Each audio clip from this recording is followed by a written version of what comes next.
After hanging up, Dustin began to clean the medical center with Caitlin. Although she didn't let out a word of complaint, Dustin could tell that the death of her pet cat had taken a huge toll on her. Her eyes were constantly red, and she was trying her hardest to cry without making a sound.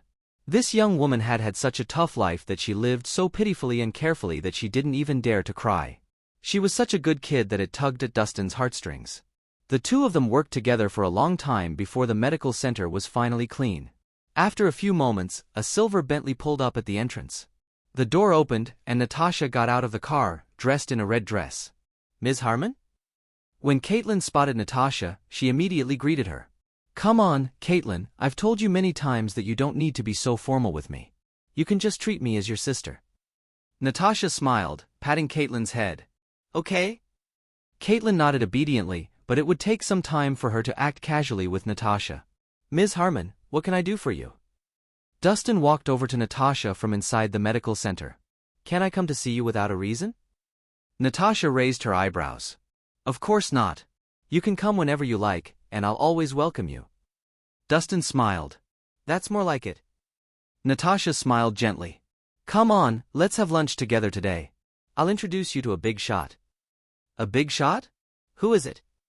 Dustin was curious. "You'll know if you come." Then, Natasha called out, "Caitlin, come, let's go eat together." "I won't go this time. I want to stay and take care of Mr. Jones." Caitlin shook her head. "In that case, that's fine. I'll have Dustin bring some food back for you." Natasha didn't force Caitlin to tag along. Instead, she just tugged Dustin into. 20 minutes later, the car pulled to a stop in front of the entrance to Aroma. Aroma was a high-class Estonian restaurant that was also one of the Harmon family's businesses. Natasha would usually choose this place whenever she invited important guests for a meal. The two of them walked up to the second floor and sat down at a table by the window. Through the window, they had an amazing view of the garden outside. "Ms. Harmon, I think you can tell me who we're meeting now, right?" Dustin asked again. "Roderick Brooks of Millsburg. Have you heard of him?" Natasha said, smiling lightly. "Roderick Brooks? He sounds familiar." Dustin gave it some thought. Roderick is the chairman of the River South Bank and a renowned tycoon in Millsburg. Apparently, he controls 1/3 of the cash flow in Millsburg. That's how he got his nickname. "Big Bucks Brooks," Natasha explained. "So it's him?" Dustin nodded. He was getting a rough idea of this person. It's not known to others, but Big Bucks Brooks is actually suffering from an illness. He's seen many doctors, but none of them could cure him. "I heard that you're an excellent healer, so I invited you here to meet him. I think he'll be here soon," Natasha explained. As the two were talking, a female voice suddenly sounded from behind them. "Why, isn't it Ms. Harmon?" Turning her head, Natasha saw an elegant woman dressed up to the nines in an extravagant custom-made evening gown walking toward her, carrying a Hermes handbag. "It's you, Mrs. Brooks. Where's Mr. Brooks?" Natasha glanced left and right. "What, do you miss my Roderick that much? Ever since the last time you saw him, your heart is still set on him, huh?" Chloe Marshall said sarcastically. She had never liked Natasha. On the one hand, it was because they were business competitors. On the other hand, it was because Natasha was an outstanding individual. Not only was she born into a wealthy family, but she was also gorgeous, and her business was booming. This made her very jealous. Especially after she learned that Natasha had frequent contact with her husband, she felt even more threatened. Hence, she had to establish dominance. "Mrs. Brooks, you must have misunderstood me. Mr. Brooks and I only talk about business," Natasha said indifferently. "Talking about business, are you? You want to talk about business in his bed, don't you?" Chloe's smile turned cold. "Ms. Harmon, it's not a good habit to constantly be lusting after the next best thing. You're already keeping a gigolo, so why are you still thinking about my Roderick? Everyone says you're as pure as the driven snow, but I don't think so. If I remember right, Ms. Harmon, you're almost 28 years old, right? This gigolo looks to be in his early 20s. In that case, aren't you a cougar?" She deliberately raised her voice to draw the attention of the people around her, letting them hear her words. She was trying to damage Natasha's reputation. Natasha merely frowned lightly in response. If she didn't have a good relationship with Roderick, she would have gone up there and given her 2 tight slaps. Where did this witch come from?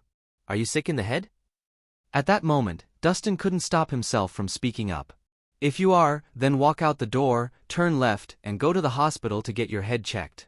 Don't bother those of us eating here. You gigolo, Do you know who I am? How dare you talk to me like that? Chloe whipped her head to glare at him furiously. Does it matter who you are?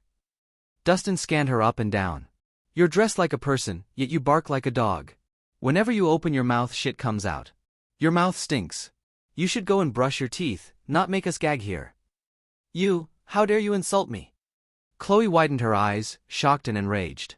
She was the wife of Big Bucks Brooks. Everyone kissed the ground she walked on. However, this gigolo had the guts to insult her to her face. He really had huge balls. So what if I insult you?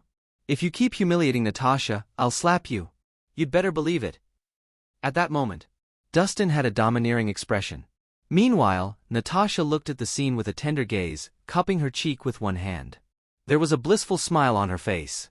Gigolo, I demand you get on your knees and apologize at once. Or else, there will be consequences. Chloe was steaming out of her ears.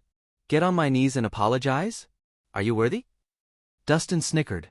Also, don't say I didn't warn you, but you really should head to the hospital for a checkup.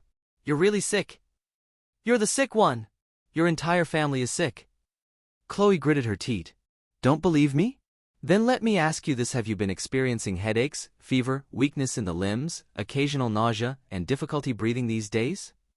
Dustin asked indifferently. Yes, but so what? I just have a cold. At first, Chloe was stunned, but she quickly stuck her nose in the air again. A cold? Heh, you're quite the optimistic person. Dustin shook his head. I can see that you have shortness of breath, the lymph nodes in your neck are swollen, you look lethargic, and you have a rash on your body. If my guess isn't wrong, then I think you have acquired immunodeficiency syndrome.